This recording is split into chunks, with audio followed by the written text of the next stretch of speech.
Gagawa tayo ng carrot cake. Yun. Meron tayo dito flour. Pinagamit ko. Pancake flour. So, 1 cup po siya. It's about 200 ml. Meron tayong butter. 50 grams. Meron tayong carrots. Pinagsama ko na dito yung carrots tsaka milk na 1/4 cup. Tapos yung sugar na 1/2 cup. Tapos 1/2 cup po ng carrots. So, biniblender ko po siya. So, meron tayong dalawang itlog. Maliit lang kasi siya, kaya dalawang ginamit ko. Pero pag malaki, large yung gagamitin natin. So, meron po kasi nagre-request na paano ko ginawa yung carrot cake. So, yan. So, ito yung gamit kong milk. Pero pwede naman ketan. Yan. I-mix lang siya. Mix mo lang yan. So, ihalo mo rin to yung mixture mo.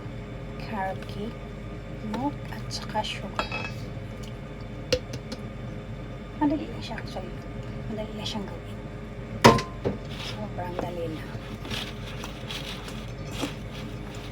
So, ano to siya? 1 cup of flour. Pancake flour. Pancake flour ang pasensya na kayo, Bisaya ako eh. Ayan. Mixture na rin siya. Mix mo siya lahat.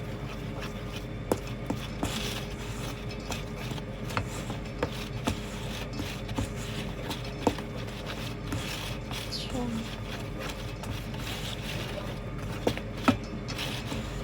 parang hindi ko napapahair ng butter yung yung baking pan. Dito ko na siya minimelt yung yung aking butter. Tapos meron tayong vanilla. So yung vanilla, 1/2 teaspoon, 1 teaspoon lang po. 1 teaspoon lang siya ilalagay. Yan. Teaspoon lang siya. Kasi mas ginagamit ko ml kaysa cup. So yan. So 200 ml yung flour. So equivalent siya ng 1 cup.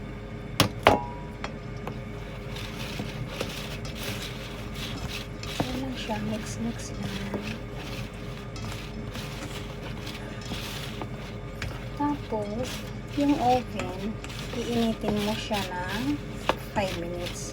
So, nakasit siya sa 180 degrees Celsius. Ba yun? Tama ba? Tapos, kapag nakainit na siya, saka mo siya ipibake. Itong ginawa. So, i-bake mo siya ng 40 minutes sa 180 degrees Celsius. Ganyan lang siya kadali, guys. Dali lang siya gawin.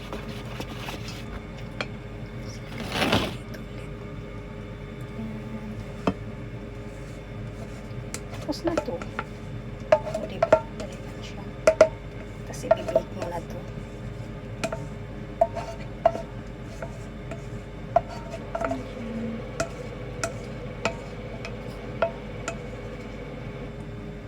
Siya tapos